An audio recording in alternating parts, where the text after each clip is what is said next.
Fuuni nooruu Oromootam jirtu ala keessa kan jirtan xinnaa guddaa wallaalaa beekaa hiyyeessi sooressi Oromoo ardii kanarra jirtan attam jirtu nagaadha. Nagaa koo kanatti aansee chaanaalii koo Oromoo Digital Multimedia jedhu yookiin ODM jedhu kanaa gadii kana subscribe akka gootan barnoota adda addaa qixuma kanarraan akka argattan dhaamsa isinii dabarsuufani. Kaayyoon qophii kanaa inni guddaan maallaqaaf miti. Maallaqaanis nu hojjedhanti. Inni guddaan wal barsiisuudha. Abjuun ani qabutu dhaloonni akka baratu barbaada. Bilisummaan inni hangafaa bilisummaa sammuu akka ta'etti amana. Baay'een keessanis kanumatti amantu. Kanaafuu waan beeknu wal barsiifnee, waan hin beekne immoo wal gaggaafannee karaa adda addaatiin bu'aa qabeessa wanta ta'e dachee kanarratti hambisuudhaaf. Kanaaf immoo wantoota hin danda'uuf wantoota xiqqoo naaf iftee ofii kootii isinitti himaa wantoota hin beekne immoo hayyoota keessan afeeree akka isaan isin barsiisan gochuudhaaf miidiyaa kana saaqadhe. Miidiyaa kana keessatti wanti hin fayyadamu sooftuweerii adda addaati. Miidiyaan akkuma maqaa isaatii dijitaaliidha. Miidiyaa kanaan afaan barsiisuun isaan qafaati.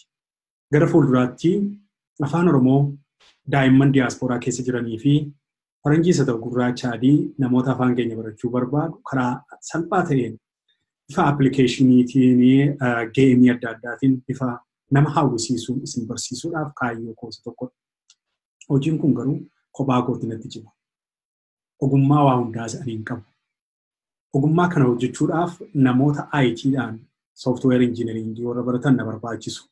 Wantoota barnootaan ani qopheessu sana ani waraqaarra kaa'u sana yookiin kompiitarra kaa'u sana visualize godhanii akka argamu godhanii akka daa'imman ajaa'ibsiisu yookiin daa'imman ofitti harkisu gochisiisanii naaf dhiyeessuu keessatti namooti software IT fa'aa engineering fa'aa na barbaachistu.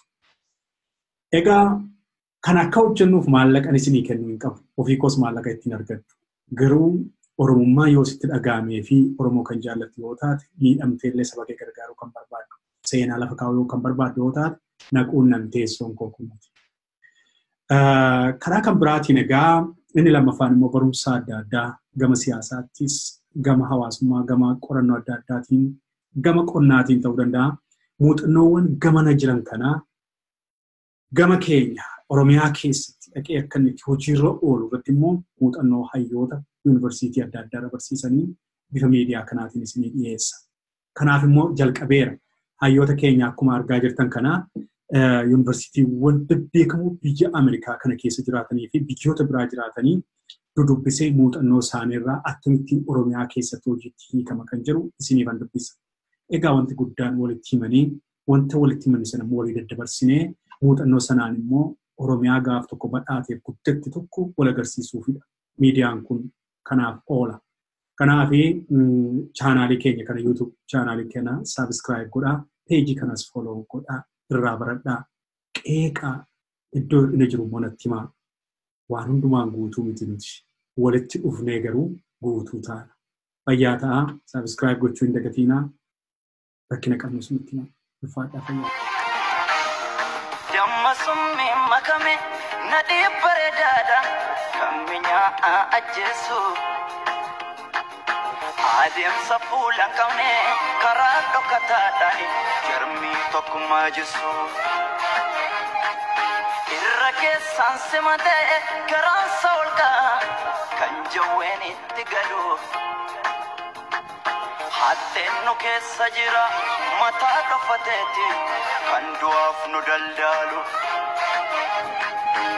Abacha baterege ida ama garbumma Jamnos karatna no por Kenya bermadumani